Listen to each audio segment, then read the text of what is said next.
One of the most iconic attractions at Walt Disney World is being completely reimagined. So, you know what that means. Headlines! National coverage! So don't screw this up! Good luck. Hello everybody, welcome. Today I want to talk about all the big changes that are coming to Walt Disney World's Carousel of Progress and talk specifically about why it had to change.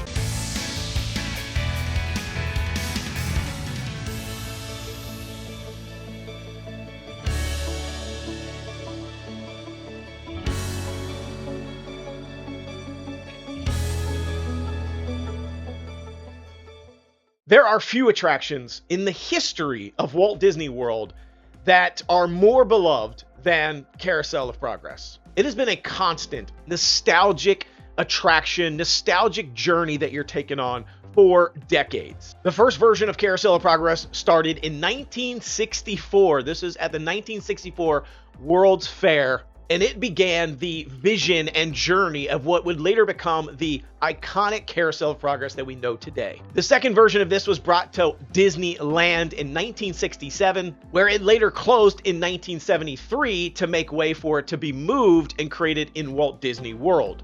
And that happened on January 15th of 1975. Officially, Carousel of Progress was opened in Walt Disney World at Magic Kingdom.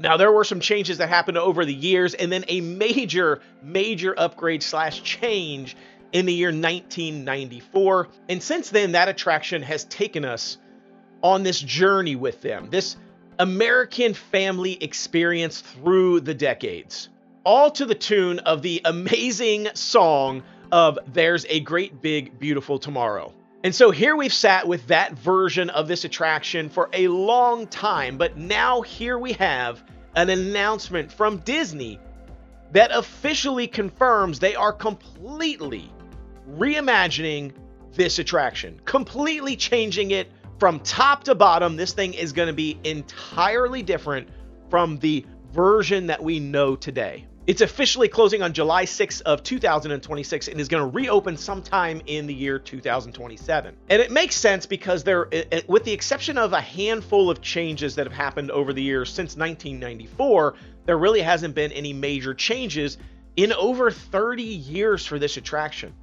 30 years for an attraction to not receive any sort of major upgrade or overhaul is a pretty long time. But I got to tell you, my reaction to hearing this news, when they had originally announced at the D23 Expo that the Walt Disney animatronic was going to be coming to Carousel of Progress, was most likely just going to be changing the introduction scene. So instead of seeing that like Carousel of Progress iconic gear there in the very beginning of the show and having this narration overlay, it was going to be Walt Disney and his animatronic basically introducing the show. That I was super in favor of. But when this new announcement came out that talked about completely revamping the show and changing everything, my first reaction was, oh my gosh, what are you doing? Disney, what are you doing? I mean, I was down bad. I'm not gonna lie. Like, I am a huge Carousel of Progress fan. Like, I'm not the person that gets on Carousel of Progress and takes a nap in the air conditioning. That is not me. Like, I am in it every time, almost like it's the first time I've seen it. I'm singing along with the show quietly, and I'm just loving it. There's something about like seeing the different eras of the 1900s all the way to future that I just absolutely love watching. It never gets old to me. I even love the narration. If you've ever seen the film The Christmas Story, at Christmas time, the narrator of that film is the same narrator that we get in the Carousel of Progress. I just love his voice. I love the way he narrates it. I'm just a huge fan. So for me, this was a tough one. I really just had to sit on it. I took a little bit to get this video out because my thoughts were all over the place. I'm not gonna say I shed a tear, but I was literally like, just like, oh my gosh, what is happening? What are they gonna do? And unsurprisingly, I don't think I'm the only one in that boat. I've seen a lot of comments, a lot of chatter online where people were feeling the same way. They're feeling like, oh my gosh, like this was Walt Disney's baby, like Walt Disney's attraction. I mean, he had his fingerprints all over the Carousel of Progress. And we're going to talk about that in just a second. But like, this almost like this piece of history is going to be gone. And my mind was going all over the place. So I really just had to take a pause and think about this logically and not emotionally. So really quickly, I just want to start by talking a little bit about what really is changing. How dramatic of a shift is this going to be? Looking at the current version of Carousel of Progress, which I've got to get back out to the park ASAP to ride this thing before it goes away, because it's only going to be open for another month or so. But the current version of the attraction has a specific framework that the new version will also have. It's a rotating theater that goes through a bunch of different scenes, and the very first scene is the introduction scene. Then it moves to Act 1, which is essentially the turn of the century, the 1900s turn of the century. Act 2 jumps forward to the 1920s. This is the Roaring Twenties, and this is the Independence Day holiday scene.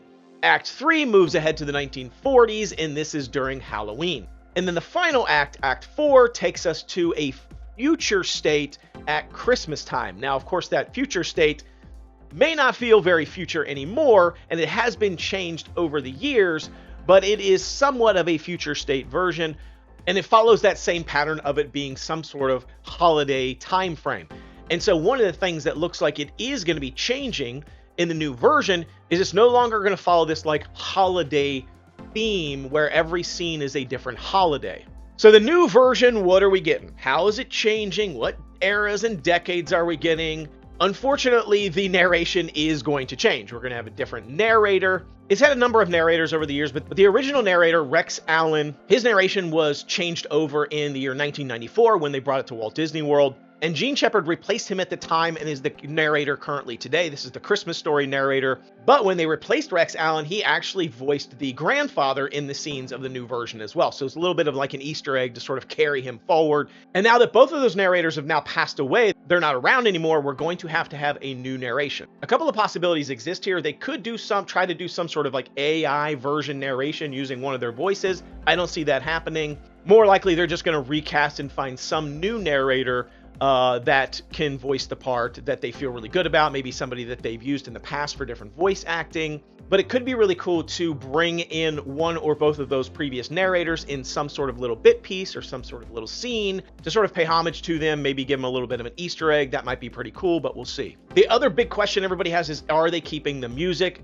They are, in fact, keeping There's a Great Big Beautiful Tomorrow. Thank goodness we're keeping that. That song replaced the original song, which was The Best Time of Your Life. And the creators of Great Big Beautiful Tomorrow, they made both of those two songs, and they later came out and said, like, There's a Great Big Beautiful Tomorrow is actually a better fit for the attraction than the original song that they had created.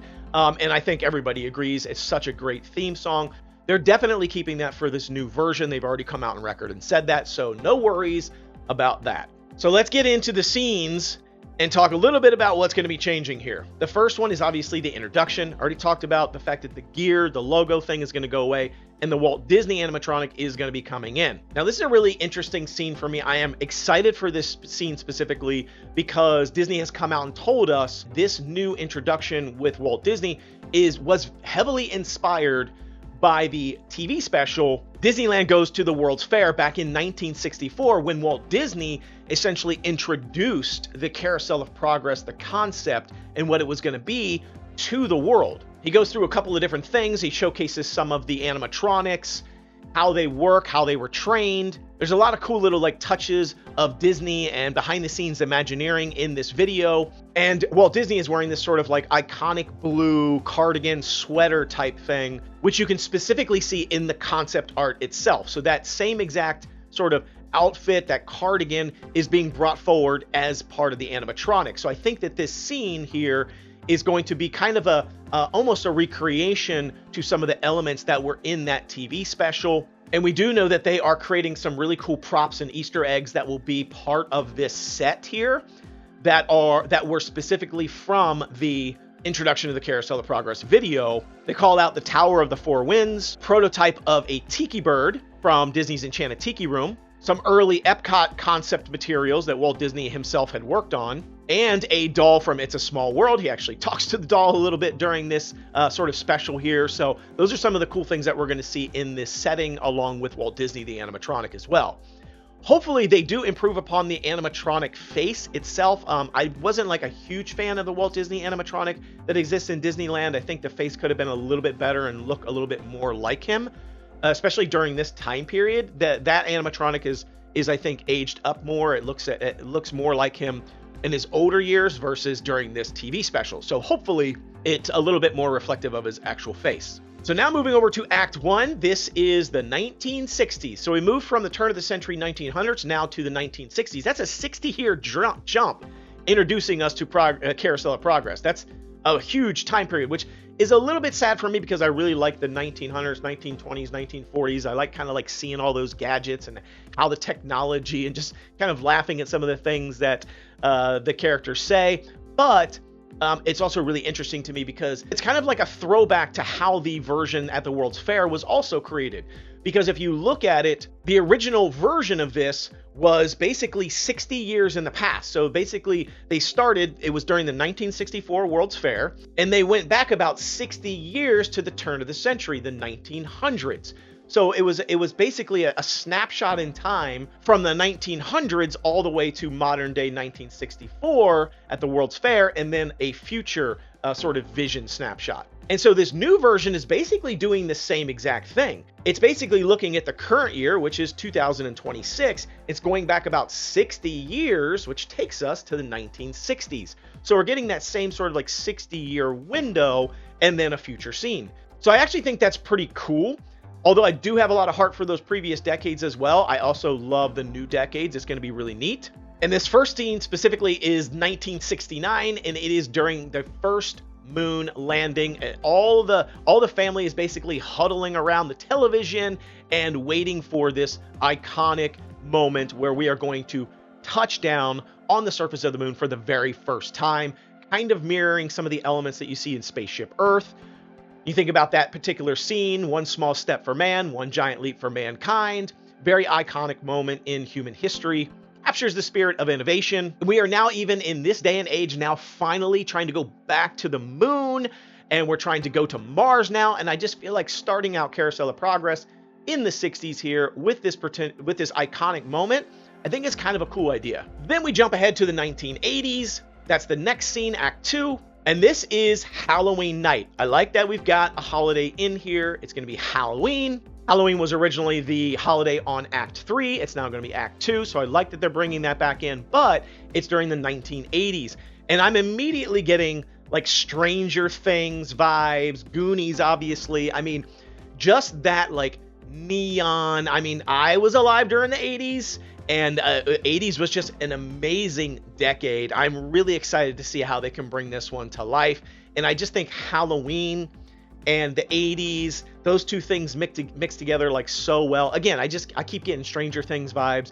Obviously, it's not going to be like a horror or Stranger Things, but like if you think about like maybe the vibe they're going for, it's probably going to be somewhere in that space. And this is really interesting because this is the first time where Sarah is going to actually be center stage.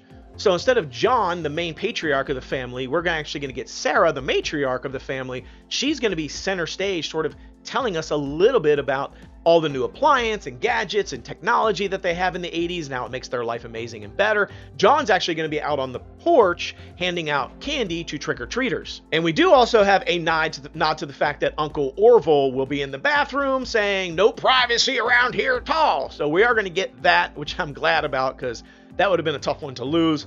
So a lot of cool things happening in this decade I'm actually really excited for.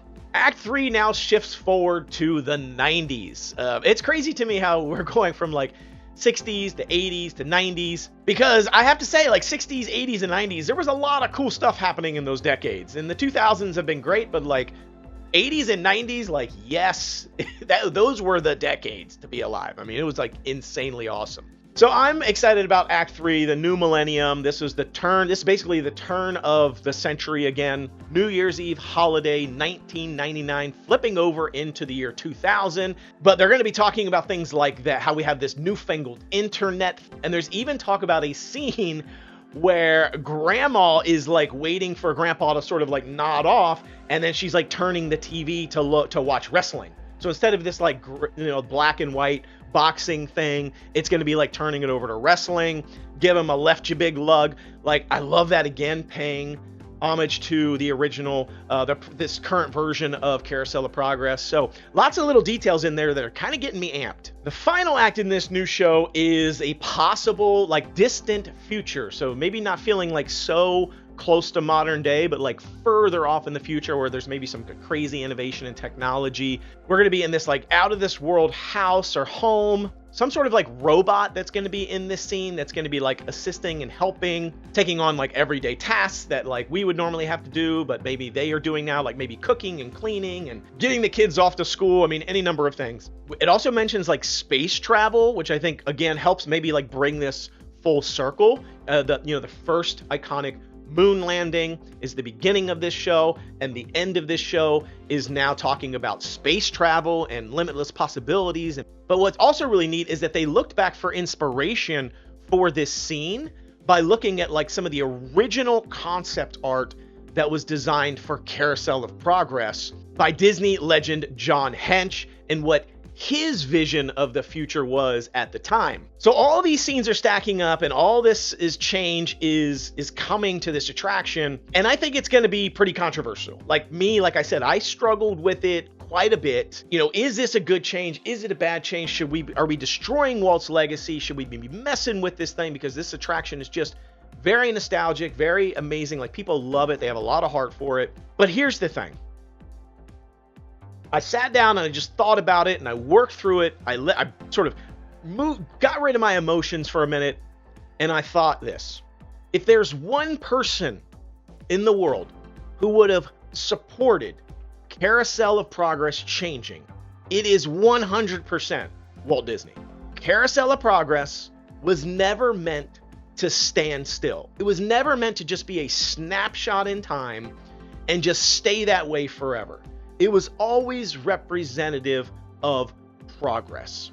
Walt Disney himself was fascinated by imagination, innovation, and future and technology, and optimism about where we could go as a human race. He believed that we should always be pushing ourselves to evolve, constantly pushing to surprise people and delight people. Walt Disney famously said about Disneyland itself when he was creating it, that it will never be completed. As long as there's imagination left in the world somewhere, Disneyland will continue to grow and continue to evolve.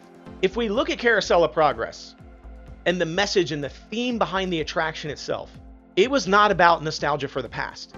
Yes, it has scenes and showcases all these elements of past eras and past decades and past families, but it wasn't about nostalgia for the past. It really was about excitement for the future. Excitement about what comes next. In the show, John literally says the words, "That's progress for you." He moves along and he says, "Well, that's progress for you." Because progress is always changing things. Everything is always evolving. And I think even like the final scene of today's version, even though it's kind of like laughable, and you look at things like the virtual reality like headset that's like real big and blocky, and it's on this TV with this like old graphics that you look at now and you're like, those are terrible graphics. Like, everything has come so far to like the talking oven, where you're able to like voice activate your oven. We look at those things and it's laughable when we think about like that's what you think the future was. And what's great about that is we as the guests, as kind of funny as it is to see those things, we're experiencing exactly what Walt Disney himself knew. That every generation has their own vision of what tomorrow will be. The goal here for Carousel of Progress should not be about erasing nostalgia. And from what I've seen in the scenes, there's a lot of nostalgic type things that I feel like they're building into it. Some throwbacks to some of the previous versions. You're seeing things like the iconic elements of the song, for example. There's a Great Big Beautiful Tomorrow. And obviously the rotating theater system and some of the gadgets and the way that some of these scenes are playing out. They're evolving the show while still honoring its legacy. If this attraction stayed the way it was and we didn't change anything, it would not honor the legacy of Walt Disney. It honors him by allowing Carousel of Progress to move forward. Because if there's one big lesson that the Carousel of Progress teaches us, is that there is a great, big, beautiful tomorrow, and tomorrow should never stop arriving. But here's the rub. Will they stick the landing? They gotta stick the landing. From what I'm seeing so far, concept, the artwork, the descriptions about what this is gonna be, I have confidence that this is gonna be a killer update. I'm super excited about it, but they gotta execute it. So it's all gonna come down to the execution. But I went on a journey with this thing. I hope you're coming along this journey with me, from a shock and awe and just like panic of like, oh my gosh, they're gonna mess it up. What are they doing? To the point where now I'm back to my like optimistic, hopeful self and thinking about Walt Disney and his legacy and his vision of progress. No matter how much love you have for it, no matter how much nostalgia you have for it, Carousel of Progress had to change. So that's all I've got for you. Hopefully you enjoyed this episode. I'd love to hear what you think down in the comments.